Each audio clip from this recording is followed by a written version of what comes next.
Viewers, আজ আমি আপনাদের সাথে ভিএফএস গ্লোবালের আপডেট যে নোটিশটা সেটি নিয়ে আলোচনা করব। তো প্রথমে আমি নোটিশটির ওভারভিউ আপনাদের পড়ে শোনাচ্ছি, তারপর আমি এই সংক্রান্ত পর্যালোচনা সাপেক্ষে কিছু কথা বলবো। তো নোটিশটিতে বলা হয়েছে যে আমাদের নতুন ইমেল ভিত্তিক সিস্টেমের মাধ্যমে সফলভাবে 10,214 জনকে অ্যাপয়েন্টমেন্ট দেওয়া হয়েছে এবং টোটাল ইমেল প্রসেসিং করা হয়েছে 11,821টি এবং তারা এও বলেছেন যে 2 মে পর্যন্ত 70,000-এর মতো ইমেল জমা পড়েছে, যেখানে একজন অ্যাপ্লিক্যান্টস একাধিকবার একই তথ্য দিয়ে ইমেল করেছে, যা পৃথকীকরণ করার জন্য বেশ সময় লেগে যাচ্ছে, যার দরুন আমরা সময় মতো আমাদের কার্যক্রম সম্পন্ন করতে পারছি না। এবং সর্বশেষ তারা পুনরায় ব্যক্ত করেছেন যে যদি কোনো অ্যাপ্লিক্যান্টস তার নূল্যস্তার ইস্যু ডেট থেকে 6 মাসের মধ্যে, মানে হচ্ছে মেয়াদের মধ্যে যদি ইমেল করে থাকে, সেখানে তার নূল্যস্তার মেয়াদটা ফ্রিজ করে দেওয়া হবে। মানে হচ্ছে যতদিন না পর্যন্ত ভিএফএস গ্লোবাল ইতালি এম্বাসি আপনাকে অ্যাপয়েন্টমেন্ট দিয়ে জমা না নিবে, ততদিন পর্যন্ত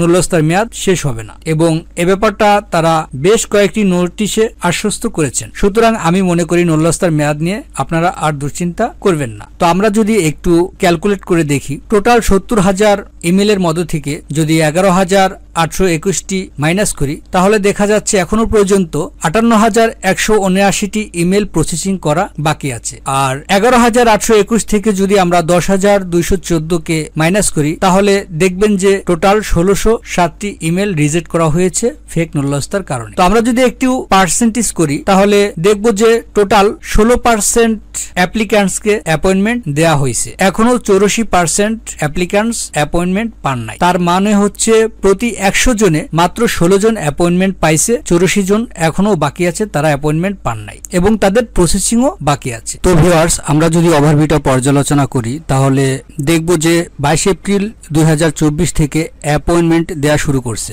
তাতে মে মাস 1 মাসে তারা 11,000 প্রসেসিং কমপ্লিট করেছে এবং এই ধারা অব্যাহত থাকলে আমরা সবাই নভেম্বর পর্যন্ত অ্যাপয়েন্টমেন্ট পেতে পারি। এটা তাদের কাজের গতির উপর নির্ভর করবে। যদি তারা কাজের গতি বাড়ায় তাহলে আরো আগে পেতে পারি এবং এর মাঝে যদি আরো অ্যাপ্লিকেশন পড়ে তাহলে সেটা আরো দেরি হতে পারে। তো আমরা যদি আরেকটু পর্যালোচনা করি, তাহলে দেখব যে এখন যারা অ্যাপয়েন্টমেন্ট পেয়েছে তাদের ডেট অগাস্ট পর্যন্ত চলে গেছে। তো সেই হিসাব করলে আমাদের 2025 পর্যন্ত অ্যাপয়েন্টমেন্ট ডেট পড়ার সম্ভাবনা আছে। তো এটা আসলে তাদের উপর নির্ভর করবে।